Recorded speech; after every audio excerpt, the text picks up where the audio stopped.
तो स्वागत है आप सभी का आज के एक नई वीडियो में। आज का वीडियो कल से भी ज्यादा दमदार और मजेदार होने वाला है। अगर आप मेरे चैनल पर पहली बार आए हैं तो अभी मेरे चैनल को सब्सक्राइब कर लीजिए, क्योंकि यहाँ मिलती है कार्टून कहानियाँ जो सिर्फ हंसाते नहीं कुछ सिखा कर भी जाती हैं। और यकीन मानिए आज की यह कहानी आपको अंत तक बांधे रखने वाली है। तो बिना टाइम वेस्ट किए चलिए वीडियो को शुरू करते हैं। एक राजा था। दिन में उसका राज्य बिल्कुल शांत और व्यवस्थित रहता था। लोग अपने काम में लगे रहते थे, बाजार भरे रहते थे और हर तरफ सामान्य जीवन चलता था। सुबह होते ही किसान अपने खेतों की ओर निकल जाते थे। व्यापारी अपनी दुकानों के सामने झाड़ू लगाकर दिन की शुरुआत करते थे। बच्चे गलियों में खेलते थे और महल के बाहर हमेशा हलचल बनी रहती थी। राजा को सब न्यायप्रिय मानते थे और उसके फैसलों पर किसी को शक नहीं होता था। दूर दूर से लोग उसके राज्य में आकर बसना चाहते थे, क्योंकि यहां दिन में सब कुछ सुरक्षित और सामान्य लगता था। लेकिन यह सब सिर्फ दिन तक ही सीमित था। जैसे ही सूरज ढलता, पूरा माहौल धीरे धीरे बदलने लगता था और एक अनजाना डर पूरे राज्य में फैल जाता था। शाम होते होते बाजार जल्दी बंद होने लगते थे। दुकानों के शटर आधे आधे गिरने लगते थे। लोग जल्दी जल्दी अपना सामान समेटकर घर लौट जाते थे और सड़कों पर सन्नाटा उतरने लगता था। रात होते ही लोग अपने दरवाजे अंदर से कसकर बंद कर लेते थे, खिड़कियों पर मोटे पर्दे डाल देते थे और कोशिश करते थे कि किसी भी हालत में बाहर की तरफ न देखें। कुछ लोग तो अपने घरों में दिए भी बुझा देते थे ताकि कोई बाहर से उनकी मौजूदगी न पहचान सके। धीरे धीरे राज्य के अलग अलग हिस्सों से लोग महल आने लगे और अपनी अपनी बातें बताने लगे। हर किसी की कहानी अलग थी, लेकिन डर एक जैसा था।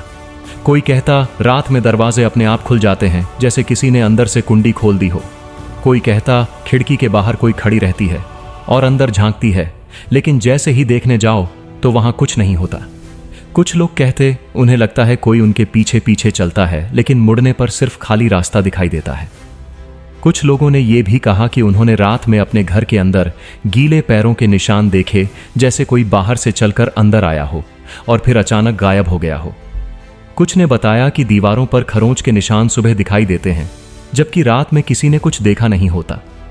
कई घरों में लोगों ने यह महसूस किया कि रात के समय हवा अचानक बहुत ठंडी हो जाती है और बिना किसी कारण के दरवाजे धीरे धीरे हिलने लगते हैं। सबके मुंह पर एक ही नाम था, रात की रानी। लोग कहते थे कि वो एक चुड़ैल है जो सिर्फ रात में आती है और बिना कुछ बोले लोगों को डराती है। कोई नहीं जानता था कि वो कहां से आती है, कहां जाती है और क्यों आती है। एक दिन बहुत सारे लोग इकट्ठा होकर राजा के दरबार में पहुंचे और बोले, महाराज हमें बचाइए, अब हम रात में जी नहीं पा रहे हैं। कुछ लोग इतने डरे हुए थे कि उनकी आवाज कांप रही थी। कुछ की आंखों में नींद की कमी साफ दिख रही थी।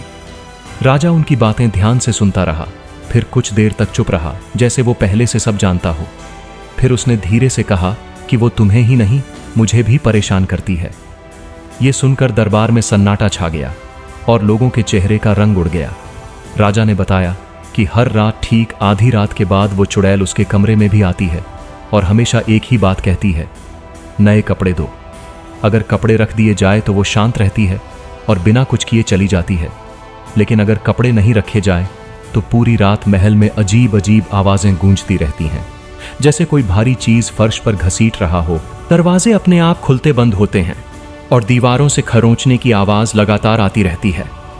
राजा ने यह भी बताया कि कई बार उसे ऐसा महसूस होता है जैसे कोई उसके ठीक पीछे खड़ा है और उसकी ठंडी सांस उसके कान के पास पड़ रही है, लेकिन जैसे ही वो मुड़ता है वहां कोई नहीं होता। लोगों ने यह सब सुना तो डर के मारे उन्होंने भी अपने घरों में रात को नए कपड़े रखना शुरू कर दिया, ताकि वो चुड़ैल उनके घर ना आए। कुछ दिनों तक सब ठीक रहा और लोगों को लगा कि अब समस्या खत्म हो गई है। रातें थोड़ी शांत होने लगीं और लोगों ने राहत की सांस ली। लेकिन धीरे धीरे एक नई और ज्यादा खतरनाक बात सामने आने लगी। सुबह होते ही वो कपड़े गायब मिलते और जिनके घर से कपड़े गायब होते वे लोग कुछ ही दिनों में बीमार पड़ने लगते। उनकी हालत बिना किसी वजह के बिगड़ती जाती, शरीर कमजोर होता जाता, चेहरा पीला पड़ जाता और उनकी आंखों के नीचे गहरे काले घेरे बन जाते, जैसे उन्होंने कई रातों से नींद ही न ली हो। कुछ लोग बिस्तर से उठ भी नहीं पाते थे और धीरे धीरे उनकी सांसें कमजोर होने लगती थीं। कई लोगों ने मरने से पहले एक ही बात कही, उन्हें रात में कोई अपने पास खड़ा महसूस होता था और कोई धीमी आवाज उनसे कुछ मांगती थी। कुछ लोगों ने यह भी कहा कि उन्हें लगता था जैसे कोई उनके कान के पास आकर फुसफुसाता है, नए कपड़े। राजा को अब पूरा यकीन हो गया कि यह सिर्फ डराने की बात नहीं है, बल्कि इसके पीछे कोई गहरी सच्चाई छिपी है। उसने एक रात खुद सच्चाई देखने का फैसला किया। उसने अपने कमरे में नए कपड़े रखे और खुद अंधेरे में एक कोने में छुप कर बैठ गया। उसका दिल तेजी से धड़क रहा था, लेकिन इस बार वो पीछे हटना नहीं चाहता था। आधी रात होते ही महल के अंदर अचानक ठंडी हवा फैल गई। दीपक की लौ कांपने लगी और दरवाजा धीरे धीरे अपने आप खुल गया, जैसे किसी ने उसे बहुत धीरे से धक्का दिया हो। चुड़ैल अंदर आई। उसके लंबे बाल जमीन तक लटक रहे थे और उसका चेहरा पूरी तरह साफ नहीं दिख रहा था। बस उसकी आंखों की हल्की चमक अंधेरे में दिखाई दे रही थी। उसके कदमों की कोई आवाज नहीं थी, जैसे वो हवा में चल रही हो। वो धीरे धीरे कपड़ों के पास गई, लेकिन इस बार उसने उन्हें उठाया नहीं। कुछ पल तक वो बिल्कुल स्थिर खड़ी रही। फिर बिना पीछे मुड़े उसने धीरे से कहा, आज कोई देख रहा है। राजा का दिल जोर जोर से धड़कने लगा, लेकिन वो अपनी जगह से हिला नहीं। अचानक कमरे का तापमान और ठंडा हो गया और अगले ही पल वो चुड़ैल गायब हो गई।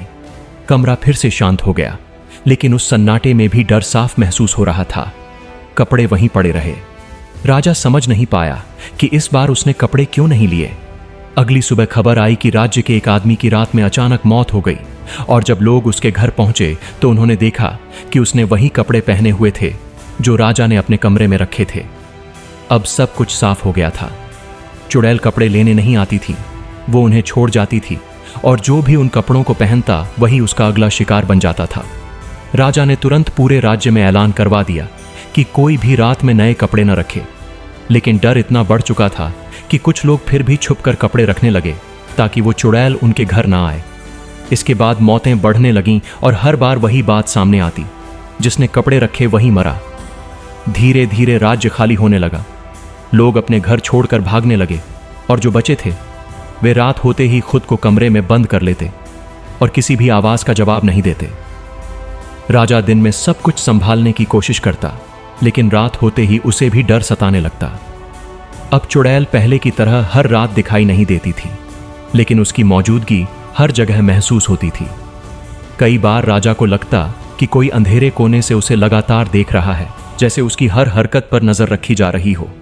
कई रातों तक उसे नींद नहीं आई और उसकी हालत भी धीरे धीरे उन लोगों जैसी होने लगी जो पहले बीमार पड़े थे। एक रात उसने तय किया कि इस बार वो कोई कपड़े नहीं रखेगा और पूरी रात जागेगा। उस रात महल में अजीब सा सन्नाटा था, न कोई आहट, न कोई आवाज, जैसे सब कुछ अचानक थम गया हो। लेकिन सुबह जब राजा उठा तो उसने देखा कि उसके बिस्तर के पास एक जोड़ी नए कपड़े रखे हुए थे जो उसने खुद नहीं रखे थे। उसके हाथ कांपने लगे और उसका गला सूख गया। उसने धीरे धीरे कमरे के अंधेरे कोने की तरफ देखा तो वहां एक हल्की सी परछाई खड़ी थी। वो हिली नहीं, बस उसे देखती रही। उस परछाई के चेहरे का कुछ भी साफ नहीं दिख रहा था, लेकिन उसकी मौजूदगी ही काफी थी ये समझने के लिए कि वो वहीं है। राजा समझ गया कि अब उसकी बारी है। उस दिन शाम तक राजा अपने कमरे से बाहर नहीं निकला। महल के बाहर खड़े सैनिकों को भी अंदर से कोई आवाज नहीं आई। जब दरवाजा तोड़ा गया तो राजा अंदर मृत मिला, और उसने वही कपड़े पहने हुए थे जो सुबह उसके कमरे में मिले थे। उसके चेहरे पर ऐसा डर था जैसे उसने आखिरी पल में कुछ ऐसा देख लिया हो जिससे बचना मुमकिन नहीं था। उसकी आंखें खुली हुई थीं और कमरे में अजीब सा ठंडा सन्नाटा था। उस दिन के बाद उस राज्य में कोई राजा ज्यादा दिन तक नहीं टिक पाया। जो भी नया राजा बनता उसके साथ कुछ दिनों बाद वही होने लगता। लोग धीरे धीरे उस महल को छोड़कर दूर बसने लगे, लेकिन डर उनके साथ ही चलता रहा। लोग कहते हैं कि दिन में कोई भी राजा बन सकता है, लेकिन रात की रानी हमेशा अपना राजा खुद चुनती है, और जब वो चुन लेती है तो बचने का कोई रास्ता नहीं होता। और आज भी कभी कभी उस पुराने महल के अंधेरे, खाली और ठंडे गलियारों से एक बहुत धीमी आवाज सुनाई देती है, नए कपड़े